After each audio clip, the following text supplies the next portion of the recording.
ఇగో దేశ సమస్య ఓదికైతే ఇదో సమస్య అయిపోయింది. అసలు దేశ సమస్య ఉగ్రవాద సమస్యకి ఎట్లయితే వ్యూస్ వస్తున్నాయో లైవ్లు నడితే ఎట్లా నడుతుంది దానికంటే ఎక్కువ నడుతుంది ఈ అఘోరి వీడియోలకి.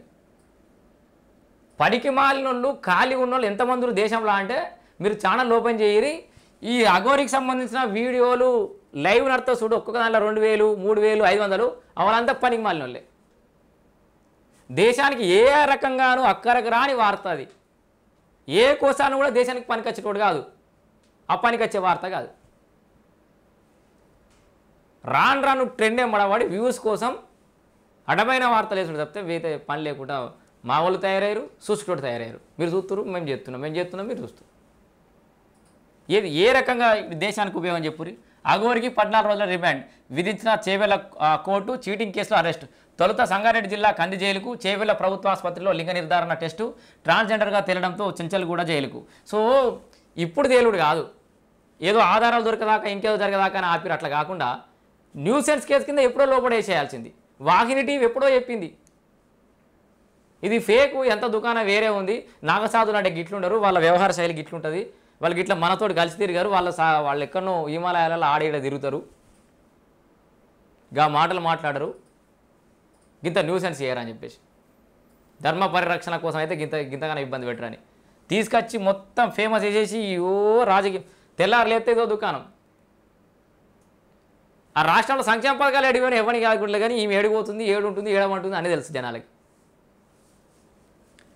2 తెలుగు రాష్ట్రాల్లో సంచలనం రేపిన అఘోరిని పోలీసులు అరెస్ట్ చేసి చెంచల్గూడ జైలుకు తరలించారు. తాంత్రిక పూజల పేరుతో ఓ మహిళ నుంచి 10 లక్షల రూపాయలు తీసుకుంటున్న అఘోరి తిరిగి డబ్బులు అడిగితే చంపేస్తానని బెదిరించిందని బాధితులు మొకిలా పిఎస్లో ఫిర్యాదు చేశారు. దీంతో పోలీసులు అఘోరిని అరెస్ట్ చేసి చేవెళ్ల కోర్టులో హాజరుపరచగా న్యాయస్థానం 14 రోజులు రిమాండ్ విధించింది. ముందుగా సంగారెడ్డి జిల్లా కంది జైలుకు తరలించారు. అనంతరం లింగ నిర్ధారణ టెస్టులో ట్రాన్స్జెండర్ అని తేలడంతో చెంచల్గూడ జైలుకు తరలించారు. సో ఇది ఏం చేసినా ఈ కేసు పెద్ద నిలబడేదైతే కాదు. 10 ఏళ్ల పైబడి శిక్ష పడే సెక్షన్ అయితే అలా లేదట. ఆల్రెడీ లాయర్ క్లియర్గా చెప్పిండు. లాయర్ ఇంకొక వింత ప్రశ్న అడిగారు సార్, మా జర్నలిస్టు, సార్ ఏమైనా లేడీస్ జైలు ఎత్తారా మొగోళ్ళ జైలు ఎత్తారా అని అడిగాడు. లాయర్ని అడిగితే లాయర్కి ఏం చెప్పినా అర్థం కాలేదు సార్కి. ఏమో పోలీసులు వాళ్ళు బుద్ధిన జాలు ఎత్తారని. అంటే ఏ జైలు వేయనో కూడా అర్థం కాని పరిస్థితి ఉంది. సో మొత్తానికి ఈ అఘోరి వార్తలు ఎన్ని రోజులు అఘోరించానో మనం తెలియదు కానీ జర చూడుర్రి. సో ఈమె నిజంగానే అఘోరి అయితే సనాతన ధర్మాన్ని కాపాడాలనుకుంటే గదే దేవాలయాలకు కాడికి పోయి ప్రవచనాలు చెప్పు. ఎంతమంది లేరు? చాగంటి గారు, గరికపాటి గారు, ఇంకా అనేక మంది ఉన్నారు కదా.